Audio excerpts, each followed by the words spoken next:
Hey, you have found my latest Top 3 Tuesday. I apologize, there wasn't one last week. I told you the week before that I was going to be on vacation and I wasn't going to do one. And then I thought about maybe doing it, but I got sick. And then I was sick and I worked, and I'm still sick, but I just got no other time to record this, so I'm going to do it now, and you'll have to deal with me coughing and clearing my throat and licking my lips and taking drinks and stuff. So, here we go. The people that did video responses last week were... See, licking my lips already. Emojo1990, EvilNod6, I like over 80,000 Pies, who wears a very cool Iron Man mask while he's doing it, Kit171, Liberated Animal, Minx36, The Danish Ninja, Every Snake's Dream 22, Sega and More, AC Game Vines, Grub Gun, Intellivision Dude, Wilgram13, Horzo, did I see Horzo? Yeah, no, Horzo is the one that was wearing the masks, 2 masks. Michael B. the Game Genie, Dumber Cool Stuff, Stang2712 Gaming, Yakov Hansen, Mr. Dude 206, Ryan Right Now, Captain 8-Bit, Shadow Raven Gaming, Hoppy Hob, Almu 2011, Lagayarasaru, Soft Otaku, X1IC1X, SL Gaming Blog, Cybersnake 7, Retro Swede, Electric Adventures, Heather Mason 76, Cyman UK, and Jesbovision. I'm pretty sure that's everybody. I could have missed somebody that for whatever reason didn't get posted here, but I think that was it. And this was pretty close to the all-time record. I think the all-time record is 36 video responses. I had 34 this week. So, very cool. Thank you very much, and thank you for supporting Mike Gardner. Now, this week we have another great YouTuber, somebody who's not as well known as he should be, kind of like Mike Gardner. Very nice guy. I've been subscribed to him for quite a while. He and I think, have a pretty good rapport with one another. I enjoy the content on his channel, and he has an excellent set of shelving in his room behind him, just like I do. You need to check him out. This is his Top 3 Tuesday question this week. What's up, YouTube? This is the RPGMachine86, and I'm here helping my friend Ed, or EDT1138, with his Top 3 Tuesday this week. Now, for my Top 3 Tuesday, I wanted to pick something to do with the art or the visual aspect of games, because a lot of the things that attracted me to games when I was younger was just the covers or like the side of the arcade cabinets, which brings me to my Top 3 Tuesday.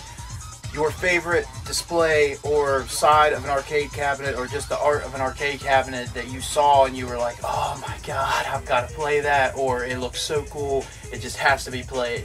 My 3 were easy choices. I knew right away what I wanted to pick, so here are my top 3. At number 3, we have a game that needs no introduction whatsoever.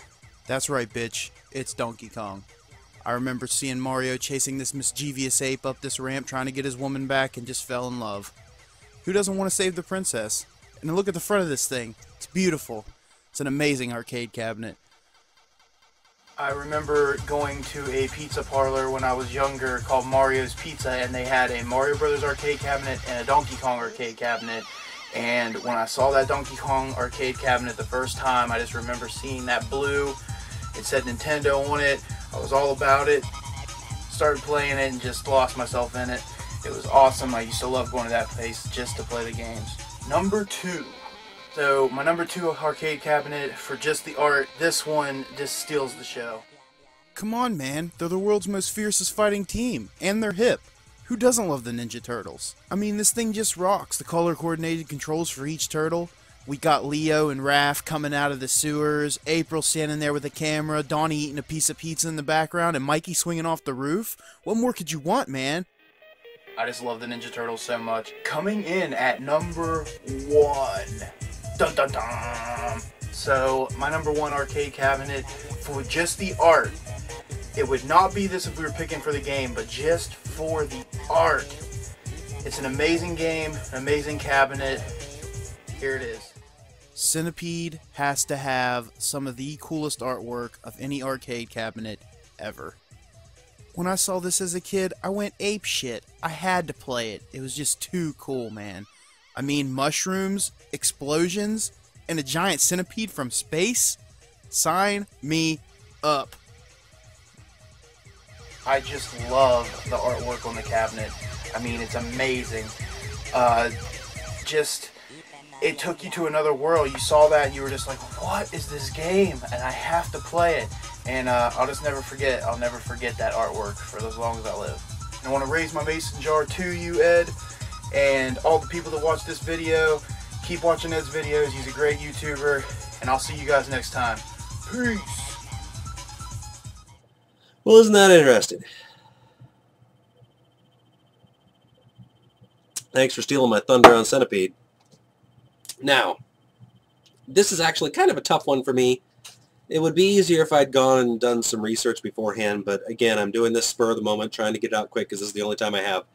So I didn't do any of that. But what I will try and do is, after the fact, before I post this, put a couple of pictures up of some of these cabinets if I can find them. I don't know.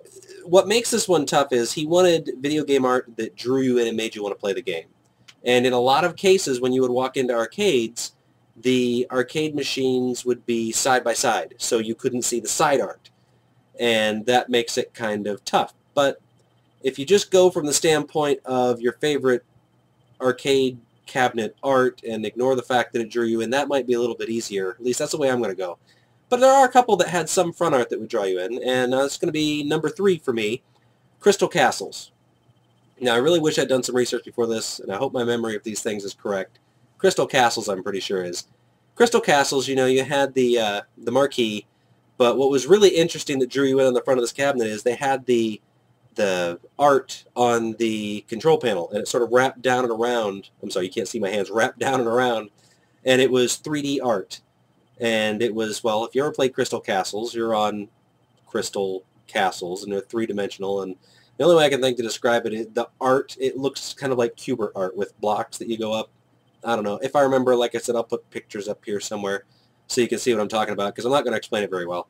And anyway, it wrapped around the control panel, and then it went down and below, if I remember correctly, there's like I don't know if there was a kick plate or if it just went below the coin mech. So the whole front of the cabinet had art on it.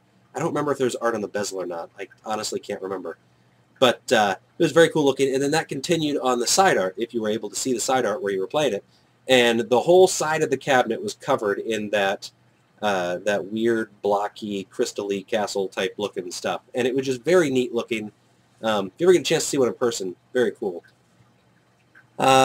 Number 2 for me, it would probably be my favorite art, except it didn't have anything on the front. So again, that would draw you in. I don't remember there being much at all on the front of Missile Command, except for the marquee. And I can't remember what the marquee looked like. What I do remember is the side of the cabinet, just the cool red and orange, or orange and red, or orange and yellow. I can't remember exactly what the colors were, but the missiles on the side being fired. And it's just the coolest looking thing. And it's on the, well, no, I'll put pictures up. I won't grab a cartridge. But anyway, very cool looking. And what made you want to play that game is back in the 80s, and I think that came out in the very early 80s, maybe 1980, 81, there was still a very real, I don't want to say a very real threat, but we still felt very threatened here in the United States of nuclear warfare. We still believed that someday the Russians were going to launch nuclear missiles at us, or even just conventional missiles and take us out. There was a real feeling of anxiety here towards war with Russia, and particularly nuclear wars with missiles and stuff. So Missile Command would have been very popular, very appealing to people back then to want to go and play it. That would be probably my number 2. Number 3, number 1, I'm sorry, I'm sick. Hold on a second.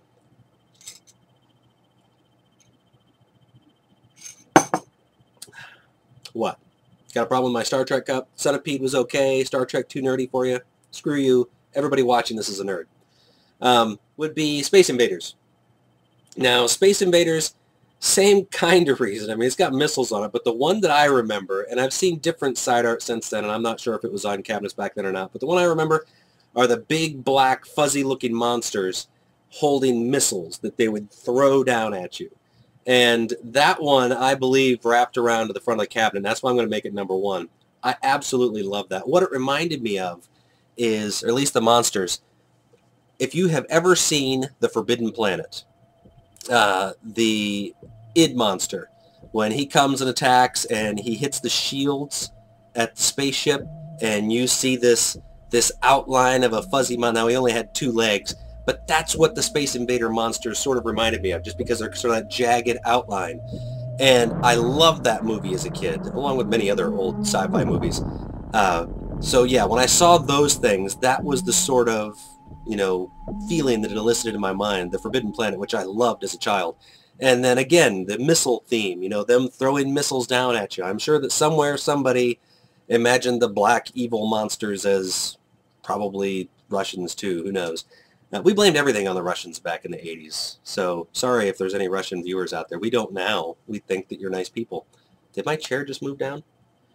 So yeah, Space Invaders would be my number one, just because of the cool, fuzzy-looking alien monsters throwing missiles at you. And like I said, that one wrapped around the front of the cabinet too, and I'm pretty sure that every version had some cool stuff on the bezel. So that was one that really drew me in.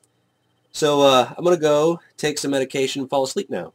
Thank you very much for watching. Definitely check out the RPG Machines channel. He is a fairly new vintage video game collector, if I remember correctly, but he is really getting into it.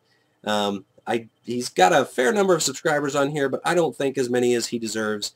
He just recently got a new job and then got his old job back again with the raise, and he has more time and a better schedule, so he's going to be posting more videos.